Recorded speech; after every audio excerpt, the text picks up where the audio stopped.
Pour les Congolais. Les Congolais pensent qu'ils peuvent développer le Congo par la prière. Non, cela ne peut pas se faire. La prière ne peut pas développer un pays. C'est le travail qui développe un pays. Mais la prière est aussi très importante parce que la prière n'est pas ça que mutu ou éviter l'influence spirituelle ou yo. Ça veut dire que attaque mususu ndenge toyeba na ba monde spirituel ba envoûtement banin. La prière peut t'aider dans sens wana.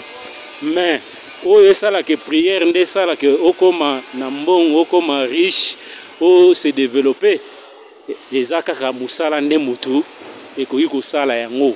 Tu investis, tu travailles okoma na mbongo. Et quand tu as la prière, aucune influence ekoki s'attaquer na yo et désorienter yo.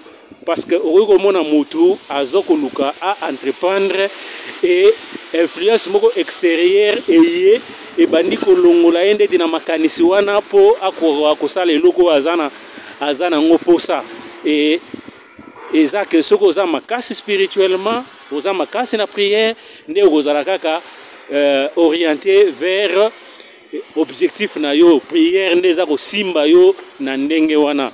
Voilà pourquoi na lobaki ke nyonso wana eza très important kozala na prière kozala na ba koyeba ko entreprendre kozala na ba idée o eza kosala ke ko réussir nyonso wana ezali très important parce que na lobaki que ba domaine misato ezali ko diriger mokili ezali religion ezali politique ezali peu la science, la connaissance, donc la science. Alors ndenge na lobaki na batu ezali que mutu foye ba côté politique na yo ndenge nini okosala ezala pe côté ya religion na yo makasi pona ezape très important pona ko éviter ba biloko o eza okola ba envoûtement ba biloko belé o eza plus dans le monde spirituel.